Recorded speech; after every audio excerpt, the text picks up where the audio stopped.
Hello friends, आज आपका फिर से स्वागत है भारत कॉमर्स एकेडमी में।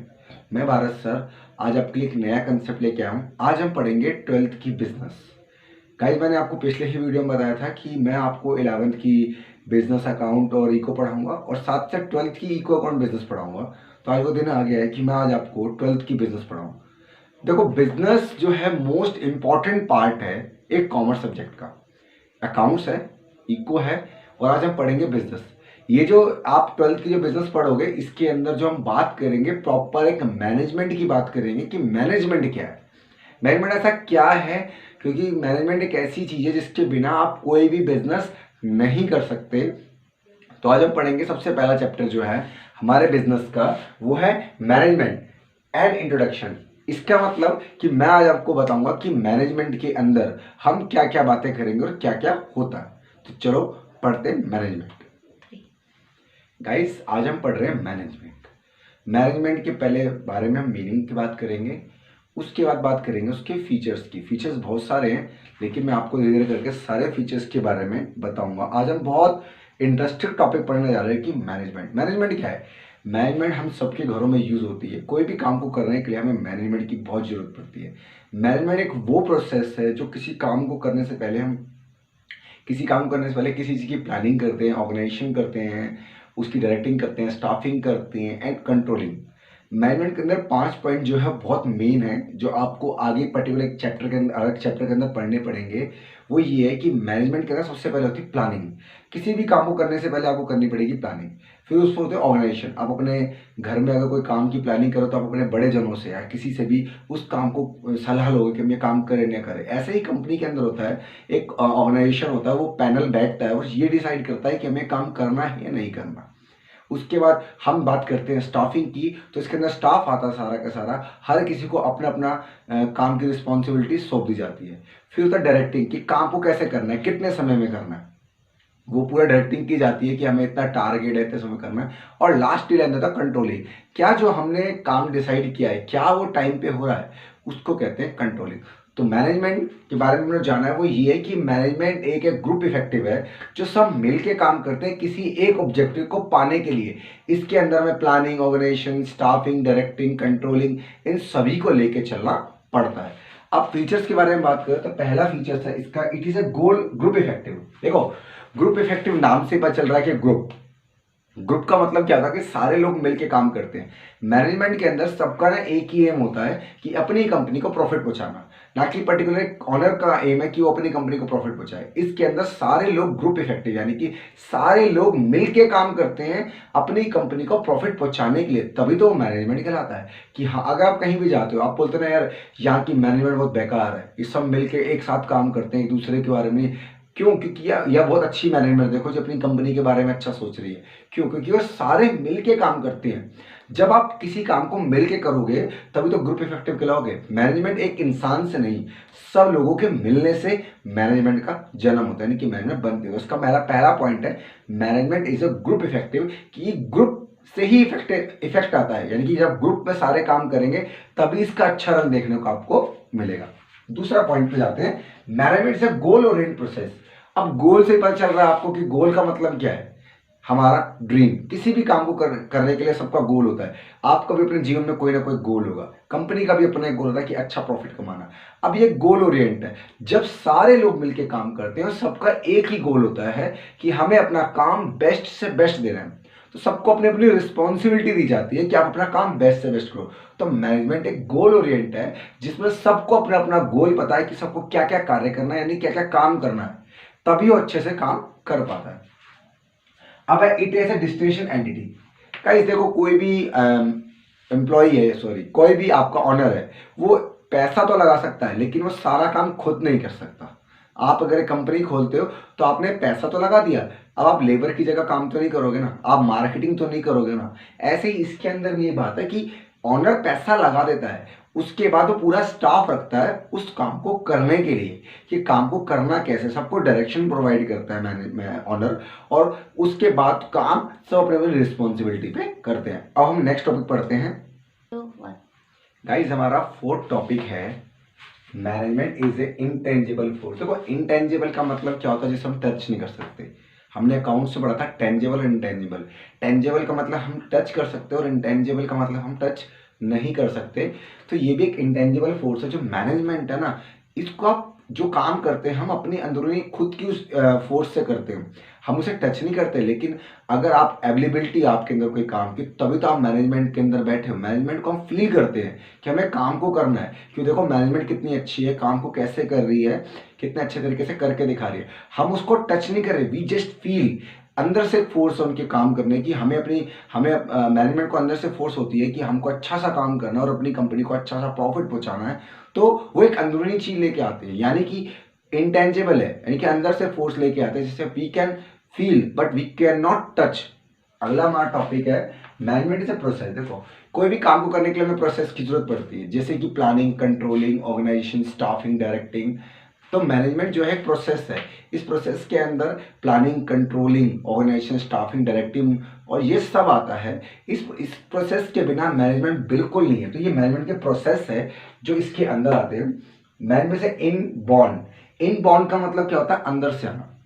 यानी कि अगर आप टैलेंटेड हो, जैसे कि माना कि आप अगर मॉडर्न ट्रेडिशनल वर्क में देखा जाए तो मैनेजमेंट के अंदर जो लोग टैलेंटेड होते हैं वही मैनेजमेंट को अच्छे से संभालते हैं, वही अपनी लेबर को अच्छे से कंसीडर करते हैं। यानी कि मैनेजमेंट में वही लोग काम करते हैं ज़्यादातर जो अच्छे क्वालिटी, अच्छे एजुकेशन बेस पे होते हैं। मैनेजमेंट किसी के जाने से मरती नहीं है, ना किसी के आने से जन्म लेती है। मैनेजमेंट जब एक बार कोई कंपनी बन जाती है तो जन्म ले लेती है। उसके अंदर टैलेंटेड लोग वर्क काम करते हैं। जैसे जैसे मैनेजमेंट बढ़ती जाती है वैसे वैसे लोग बढ़ते जाते हैं, उसके अंदर काम अच्छा सा करते हैं और वो अपनी एजुकेशन से अच्छा कार्य करके मैनेजमेंट को आगे बढ़ाते हैं। अगला है मैनेजमेंट से यूनिवर्सल एक्टिविटी। देखो यूनिवर्सल से मतलब है कि सब जगह मैनेजमेंट, सब जगह, आपके घर के अंदर भी है, बिजनेस और नॉन बिजनेस दोनों जगह। आपके घर के अंदर भी मैनेजमेंट है। आप अपने माता पिता या अपनी फैमिली के अंदर भी एक मैनेजमेंट रखते हो कि किस काम को कैसे करना है, किसकी क्या रिस्पॉन्सिबिलिटी है। अगर देखा जाए तो फादर की रिस्पॉन्सिबिलिटी ये होती है कि वो कमाते हैं और मदर का रिस्पॉन्सिबिलिटी ये होती है कि घर के कार्य करती है। वो एक मैनेजमेंट है कि सुबह सुबह मम्मी का काम है कि आपको उठाना और स्कूल टाइम पे भेजना या कॉलेज टाइम पे भेजना। तो एक मैनेजमेंट है, सेट टाइम, मम्मा ने सुबह उठना ही उठना है, पापा ने ड्यूटी जाना ही जाना है। तो मैनेजमेंट कहीं भी यूज होती है। ये नहीं कि मैनेजमेंट एक कंपनी के अंदर यूज हो, मैनेजमेंट तो कहीं भी यूज होते हैं, उसे कहते हैं यूनिवर्सल। अगली बात करते हैं management is a multi disciplinary. देखो डिसिप्लिनरी यानी कि मल्टी, जगह जगह पे। एक कंपनी के अंदर एक इंजीनियर की जरूरत पड़ती है, एक सोशोलॉजिस्ट की जरूरत पड़ती है, हर चीज की जरूरत पड़ती है। तो अकॉर्डिंग टू वर्क मैनेजमेंट उस चीज को लेके आता है और उसके हिसाब से एक कंपनी के अंदर डिसिप्लिन को क्रिएट करता है, मल्टी डिसिप्लिनरी नई चीजें लेके आता है और उस चीजों से वो काम करता है। तो मल्टी यानी कि एक कंपनी के अंदर बहुत सारे लोग मिल के काम करते हैं। जैसे कि एक इंजीनियर है, वो काम करता है, वो डिजाइन करता है अपने मैथमेटिशियन से, अपने तरीकों से, अपने ड्राफ्ट वगैरह बनाता है, जिससे वो अच्छे से चीजें डिजाइन करता है और अच्छे से आगे प्रोडक्शन को देता है, जिससे मैनेजमेंट अच्छे से काम करती है। तो गाइज हमने जो आज ये पहले कुछ पॉइंट पढ़े, अब ये 8 पॉइंट पढ़ लिए, यहाँ तक आज हमने 8 पॉइंट पढ़ लिए। अब बाकी के कुछ और पॉइंट है, मैं अभी आपको आगे समझाता हूँ। गाइस अब हमारा जो नेक्स्ट टॉपिक है वो है it is a social science. देखो मैनेजमेंट एक सोशल साइंस है जो हर जगह यूज होता है, लाइक इको, फिलोसफीज, जितने भी हमारे सोशल साइंस के सब्जेक्ट्स हैं, मैनेजमेंट सब जगह यूज होता है, क्योंकि मैनेजमेंट एक ह्यूमन बीइंग से बना है। लोगों ने इसको बनाया है, ना कि मैनेजमेंट ने लोगों को बनाया है। तो जाहिर सी बात है ये सोशल साइंस भी कहलाता है। उसके बाद है management is a system. Yes, ये एक सिस्टम है। जैसे कि आप एक एग्जांपल लेके चलो कि एक डॉक्टर है, वो जो अपने पेशेंट का इलाज करता है तो वो सिर्फ अपने पेशेंट की तरफ ध्यान देता है कि उसको ठीक कर दूं। लेकिन जब जिस हॉस्पिटल में वो वर्क कर रहा है उस हॉस्पिटल का एक सिस्टम होता है कि आपको काम कैसे करना है। जब वो पेशेंट बाहर आता है तो उससे वो चार्जेस करते हैं, वो सारा काम उस हॉस्पिटल का होता है, ना कि डॉक्टर का होता है। ऐसे ही मैनेजमेंट एक सिस्टम है कि सबका अपना अपना वर्क है। डॉक्टर का काम है कि अपने पेशेंट को ठीक करना वाले, और हॉस्पिटल का काम है कि उनसे चार्ज करना। तो मैनेजमेंट एक सिस्टम के रूप में काम करता है कि सबकी अपनी अपनी अलग रिस्पॉन्सिबिलिटी, उस सिस्टम में सारे काम कर रहे हैं, किसका क्या काम है वो मैनेजमेंट सबको पता होता है। उसके बाद है मैनेजमेंट डायनेमिक सिस्टम। देखो डायनेमिक का मतलब है कि हर किसी को आगे बढ़ने का मौका चाहिए, हर कोई आगे बढ़ना चाहता है, लेकिन नए तरीकों से। मैनेजमेंट भी कहती है कि मुझे भी आगे बढ़ना है, लेकिन ओल्ड तरीकों से नहीं, नए तरीकों से। जैसे जैसे नए प्रिंसिपल्स आते हैं, नए रूल्स रेगुलेशंस आते हैं, मैनेजमेंट उसके थ्रू आगे बढ़ती है। अगर एक एग्जांपल पे लेके चलो तो पहले कोई वर्क लेथ मशीन पे हुआ करता है, लेकिन आज लोग सीएनसी पे काम करते हैं। मैनेजमेंट ने सोचा कि पहले हम जो काम लेथ मशीन पे करवाते थे, उसको प्रोडक्ट को बनने में बहुत टाइम लगता था, क्यों ना हम लेथ मशीन ले ले जिससे काम ज़्यादा हो। तो मैनेजमेंट ने नई टेक्नोलॉजी को अपनाया, नए सिस्टम्स को अपनाया, नए प्रिंसिपल्स को अपनाया, जिससे मैनेजमेंट आज अच्छा काम करे। आप देखते होंगे कि लोग ई कॉमर्स बिजनेस करते हैं, बड़ी बड़ी कंपनीज हैं आज ई कॉमर्स पे काम कर रही हैं। वो ऑफलाइन काम करने के साथ साथ ऑनलाइन काम भी कर रही है, क्योंकि आज की दौर में यही है कि वो ऑनलाइन काम भी करते हैं। आज जितने भी स्वीट्स हैं सब ऑनलाइन हो चुके हैं। जो पहले हम जानते नहीं थे जिन चीज़ों को, आज हम ऑनलाइन हो चुके हैं। तो डे बाय डे टेक्नोलॉजी बढ़ी, तो सब कंपनियों ने वो टेक्नोलॉजी को अपनाया और आगे बढ़े। नए principles like it is involve social responsibility. देखो मैनेजमेंट एक सोशल रिस्पॉन्सिबिलिटी की तरह भी काम करता है। ये अपने वर्करों के लिए बहुत इंपॉर्टेंट होती है कि वर्करों को सोशल रिस्पॉन्सिबिलिटी पे करवाता है, वर्करों के लिए हेल्प करता है। जो भी उससे सोशल रिस्पॉन्सिबिलिटी वर्करों के लिए होती है वो उनके लिए सारे काम करता है। Management is a profession. देखो प्रोफेशन में जो बात आई है वो अपने में ही एक अलग बात है। प्रोफेशन का मतलब होता है किसी काम को एक प्रोफेशनलिस्ट करना। आज जापान, अमेरिका, बड़ी बड़ी जो कंट्रीज है मैनेजमेंट को एक प्रोफेशन मानती है। क्यों मानती हैं? वो इसलिए मानती है कि आज मैनेजमेंट एक प्रोफेशन कोर्स भी कहलाता है। वो बड़ी बड़ी कंपनी मैनेजमेंट का प्रोफेशनल कोर्स करवाती है। कोर्स कराने के बाद एम्प्लॉय को अपने पास लेती है, उसको ट्रेनिंग देती है बकायदा। अपनी वो कंपनी अपने काम के लिए लोगों को ट्रेनिंग तक देती है कि आप हमारी कंपनी में काम ऐसा होता है, आपको इसके थ्रू काम करना है। तो ये प्रोफेशनली वर्क करता है। हमारा लास्ट टॉपिक है management is both science and art. देखो साइंस एंड आर्ट का मतलब यही है कि किसी भी हर बंदे के अंदर अपनी अपनी कला होती है, हर बंदे के अंदर क्वालिटी होती है और हर कोई अपनी क्वालिटी में अच्छा माहिर होता है। जो बंदा अच्छे से काम करता है जिस भी काम को, मैनेजमेंट उसको उसी काम में इन्वॉल्व करती है। फॉर एग्जाम्पल कि कोई बंदा वो मार्केटिंग में अच्छा काम करता है तो मैनेजमेंट उसको मार्केटिंग क्यों करवाई कि भाई आप मार्केटिंग में अच्छे, आपके अंदर एक आर्ट है, आप लोगों से अच्छा बात कर सकते हो, आप अच्छी प्रमोशन कर सकते हो हमारी कंपनी की, तो आपको हम उसमें डालते हैं। साइंस की कि वो उसकी हेल्प करता है उस काम को करने के लिए, कितने समय में कैसे काम करना है, तो वो हेल्प करता है। तो गाइज आज हमने पढ़े हैं मैनेजमेंट के फीचर्स यानी कि कैरेक्टरिस्टिक जो एक मैनेजमेंट के लिए बहुत इंपॉर्टेंट है। और गाइस एक बात और कि अभी तक आपने मेरे चैनल को लाइक ना किया हो तो जरूर लाइक कर दीजिए, और अगर आप नए यूजर्स हो तो प्लीज़ इसको सब्सक्राइब कर दीजिए, जिससे आपको नई नई वीडियोस नए नए सब्जेक्ट्स की यानी कि कॉमर्स के जितने भी सब्जेक्ट्स हैं 11th 12th MBA जितने भी हैं आपको सबकी नई नई वीडियोस मिले। अब हमारा नेक्स्ट टॉपिक है गाइस, हमारा अब जो टॉपिक पढ़ाने जा रहा हूँ वो है ऑब्जेक्टिव, यानी कि मैनेजमेंट के ऑब्जेक्टिव क्या है। किसी भी काम को करने के लिए ऑब्जेक्टिव होना बहुत जरूरी है। ऐसे ही मैनेजमेंट का भी ऑब्जेक्टिव होता है। इसके 3 ऑब्जेक्टिव है। पहला ऑब्जेक्टिव है इसका ऑर्गेनाइजेशनल ऑब्जेक्टिव, यानी कि ऑर्गेनाइजेशन। किसी भी काम में ऑर्गेनाइजेशन में सबके ऑब्जेक्टिव होते हैं। एक एम्प्लॉय हो या गवर्नमेंट हो, गवर्नमेंट काम कर रही हो, चाहे एक एम्प्लॉय हो, चाहे कंज्यूमर हो, चाहे कोई भी हो, हर एक का अपना एक ऑब्जेक्टिव होता है कि वो ऑब्जेक्टिव क्या होता है कि वो अपनी चीज को अच्छे से करे। और इस ऑब्जेक्टिव के अंदर, इस ऑर्गेनाइजेशन के अंदर ऑब्जेक्टिव 3 चीजें बहुत इंपॉर्टेंट है, सर्वाइवल, प्रॉफिट और ग्रोथ। देखो एक कंपनी सरवाइव करती है लंबे समय के लिए। कोई भी आप काम करते हो लंबे समय के लिए करते हो, ना कि आज और कल के लिए करते हो। एक कंपनी खुली है लॉन्ग टर्म के लिए खुली है, ना कि वो शॉर्ट टर्म के लिए खुली है। सेकंड है उस कंपनी को जो कमाना है प्रॉफिट कमाना है, वो प्रॉफिट कमाने के लिए ही खुली है कि वो लंबे समय तक काम करेगी और लंबे समय तक प्रॉफिट को कमाएगी। और हमारा जो लास्ट इसमें जो हमने बात करी है वो है ग्रोथ की, कि ग्रोथ का मतलब हर कोई जीवन में आगे बढ़ना चाहता है तो ग्रोथ तो करनी ही करनी है, वो कंपनी को ग्रोथ करनी है। इसलिए जो वो आगे बढ़ने के लिए ग्रोथ करती है, अच्छा पैसा कमाएगी, आगे बढ़ेगी, अपने एम्प्लॉयमेंट के लिए करेगी, नई नई फैक्ट्रियां खोलेगी, अपना नाम बढ़ाएगी, तो उसे कहते हैं। गाइस हमारा नेक्स्ट टॉपिक है, इसके अंदर जो नेक्स्ट ऑब्जेक्टिव है वो सोशल ऑब्जेक्टिव है। देखो सोशल से आपको बात समझ आ रही है कि हमारे एम्प्लॉयज की हेल्प। अब जो कंपनी है अपने एम्प्लॉयज की हेल्प कैसे करती है?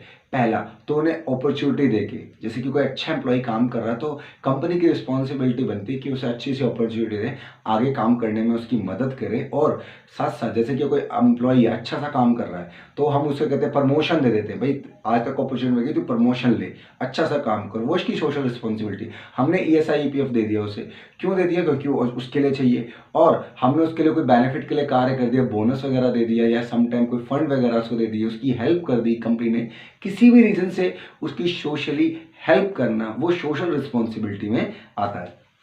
इसका थर्ड एंड लास्ट पॉइंट है पर्सनल ऑब्जेक्टिव। देखो गाइस, पर्सनल ऑब्जेक्टिव का मतलब होता है मैनेजमेंट सम टाइम अपने एम्प्लॉयज़ के साथ पर्सनल भी होती है। अब किसी एम्प्लॉय के घर में कोई दुख है, कोई एम्प्लॉय किसी प्रॉब्लम में है, तो मैनेजमेंट उसकी हेल्प करती है कि चलो आप कोई प्रॉब्लम में हो, हम आपकी हेल्प कर रहे हैं, तो जिससे एम्प्लॉय बहुत खुश हो जाता है और वो कहता है कि यार मेरी कंपनी के मैनेजमेंट कितनी अच्छी है, मेरे लिए मेरी कितनी हेल्प करती है, मेरे बुरे वक्त में मेरे काम है, तो मैं कंपनी के साथ हमेशा रहूँगा और कंपनी को कभी नहीं छोड़ूंगा। तो ये जो बात मैंने कही है ये पर्सनल ऑब्जेक्टिव। तो गाइस हमने 3 ऑब्जेक्टिव पढ़े, ऑर्गेनाइजेशन ऑब्जेक्टिव, सोशल ऑब्जेक्टिव और पर्सनल ऑब्जेक्टिव। ये तीनों ऑब्जेक्टिव हमारी कंपनी के लिए बहुत ज़्यादा इम्पॉर्टेंट है और इस 3 ऑब्जेक्टिव के बिना हम कोई काम नहीं कर सकते। पहला ऑब्जेक्टिव हमारा ऑर्गेनाइजेशन ऑब्जेक्टिव, जिसमें हमें ग्रोथ भी करनी है, जिसमें हमें सर्वाइव भी करना है कंपनी को और प्रॉफिट भी कमाना है। देखो सर्वाइव करेगी, लॉन्ग समय तक काम करेगी, प्रॉफिट कमाएगी तो प्रॉफिट के लिए काम करेगी, ग्रोथ करेगी तो आगे बढ़ने के लिए ग्रोथ करेगी। उसके बाद है सोशल ऑब्जेक्टिव। सोशल ऑब्जेक्टिव का मतलब होता है कि सोशली वर्क करना, अपने लोगों को अच्छी अपॉर्चुनिटी देना, आगे बढ़ने में उनकी मदद करना और फाइनेंशियल हेल्प करना है, कुछ भी हेल्प करना, वो अपनी कंपनी के सोशली वर्क करना। और टिल एंड जो हमारा लास्ट पॉइंट है, लास्ट जो मैं बात कर रहा हूँ, हमारा लास्ट पॉइंट है वो है पर्सनल ऑब्जेक्टिव। पर्सनल ऑब्जेक्टिव का मतलब मैंने अभी आपको समझाया था कि यही कि एम्प्लॉय के घर जाना या एम्प्लॉय को किसी भी चीज़ की प्रॉब्लम हो उसके लिए पर्सनली हेल्प करना, वो कहलाता है पर्सनल ऑब्जेक्टिव। गाइस अब हम पढ़ेंगे मैनेजमेंट की इंपॉर्टेंस।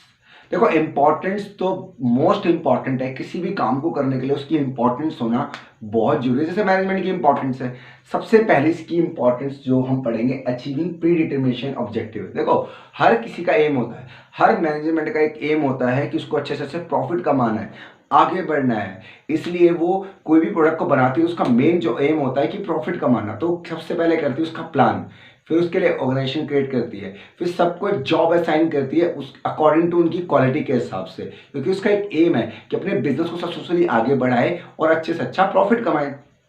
दूसरा हमारा है ensuring maximum utilization of the resources of production. Management अपने काम को करने के लिए, अपने प्रोडक्ट को बनाने के लिए अच्छा से अच्छा रिसोर्स ढूंढती है कि हमारा अच्छा सा प्रोडक्ट बने।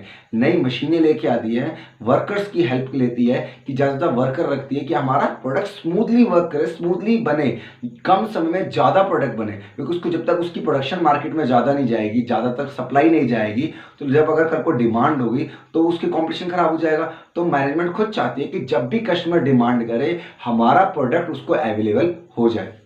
अब हमारा थर्ड जो कंसेप्ट है ओवरकमिंग कंपटीशन। ओवरकमिंग कंपटीशन का मतलब है कि आज अब आप देख रहे होंगे कि कंपटीशन बढ़ता जा रहा है डे बाय डे, और इस कंपटीशन में हर कोई प्रॉफिट चाहता है। आप भी चाहते हो, अगर आपकी भी कंपनी है, प्रॉफिट चाहता है। आज लोग स्मार्ट बिजनेस का यूज करते हैं, ई कॉमर्स का बिजनेस यूज करते हैं, क्योंकि वो कॉम्पिटिशन लेवल पे काम करते हैं। इसलिए कंपनी क्या करती है कि अपने एम्प्लॉय को यानी कि अपने कस्टमर्स को क्वालिटी वर्क प्रोडक्ट देती है, यानी अच्छी क्वालिटी का प्रोडक्ट बना के देती है, वो भी चीप रेट पे।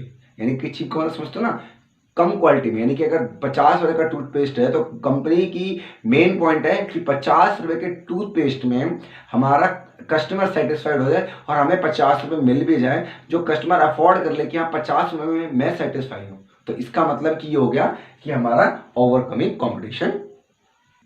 गाइज हमारा जो अगला टॉपिक है ये है fourth, ensuring integration with changing environment. देखो जैसा एनवायरनमेंट होता है ना, मैनेजमेंट वैसा काम करती है। जैसे कि आज की डेट में हर कोई चाहता है कि हमें जल्दी जल्दी काम चाहिए, जल्दी जल्दी हर चीज़ चाहिए, तो जैसा एनवायरनमेंट होता है। अब आज की डेट में अगर मैनेजमेंट को पता चलेगा कि कोई नई टेक्नोलॉजी आई है जिससे हम प्रोडक्ट को ईजिली बना सकते हैं और कस्टमर पे ईजिली पहुंचा सकते हैं, तो मैनेजमेंट उस टेक्नोलॉजी को अपनाती है, यानी कि लेती है। वो एक एनवायरनमेंट है, उसे पता है कि आज का एनवायरनमेंट ये है कि कस्टमर को घर बैठे चीज़ चाहिए, तो वो ई बिजनेस है। ई बिजनेस पर अपना काम डाल दो, जैसे ही कस्टमर ऑर्डर करेगा 2 दिन में उसके घर पहुंच जाएगा, तो कस्टमर ईजिली हो जाएगा। तो मैनेजमेंट ने भी ये चीज़ अपना ली है और ऐसे ही मैनेजमेंट टेक्नोलॉजी को भी अपनाता है कि जिससे कस्टमर सेटिस्फाइड हो जाए, कस्टमर की कोई भी प्रॉब्लम ना क्रिएट हो। एनवायरनमेंट के हिसाब से ही मैनेजमेंट चलता है। Ensuring smooth running of the scale of business. किसी भी काम को करने के लिए मैन, मनी, मटेरियल और मशीन, ये चीज़ें चाहिए। अगर ये चीज़ें एक बड़े स्केल की कंपनी के पास जज़्बा वर्कर है, मशीन है और मटेरियल भी उसके पास है, मैन भी हैं, तो उसे कोई दिक्कत ही नहीं है। वो अच्छे से काम करेगा, बड़े स्केल का काम अच्छे से करेगा। और मैनेजमेंट इसी चीज़ को जानती है। मैनेजमेंट कहती है कि मेरे प्रॉपर अच्छे लोग हैं काम करने के लिए, मेरे पे मनी का रिसोर्सेज प्रॉपर है, मेरे पे अच्छी अच्छी मशीनें हैं, मेरे पे अच्छे अच्छे प्रोडक्ट है, मशीन्स है, मटेरियल मेरे पे प्रॉपर है, तो मुझे कोई दिक्कत नहीं है। इसलिए वो अच्छा काम यानी कि स्मूथ वर्क में अपने बिजनेस को लार्ज स्केल पर रनिंग करता है। लास्ट है maintaining sound organisation structure.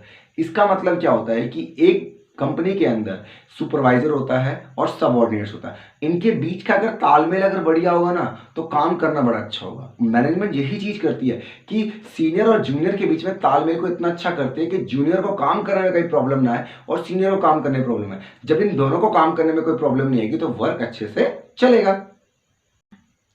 Guys हमारा नेक्स्ट टॉपिक है यानी कि 7 नंबर जो हमारा इंपॉर्टेंट है वो है establishing good labour owner relationship. देखो रिलेशनशिप से आपको मतलब पता ही होगा कि आपस का तालमेल। गुड का मतलब अच्छा, लेबर ऑनर का मतलब आप समझते हो कि एक कंपनी की लेबर और उसका ऑनर का मतलब मालिक। गाइस एक कंपनी के अंदर एक ऑनर चाहे कितना भी पैसा लगा ले, अगर उसकी लेबर के साथ रिलेशनशिप अच्छी नहीं है तो काम अच्छा नहीं कर पाएगा।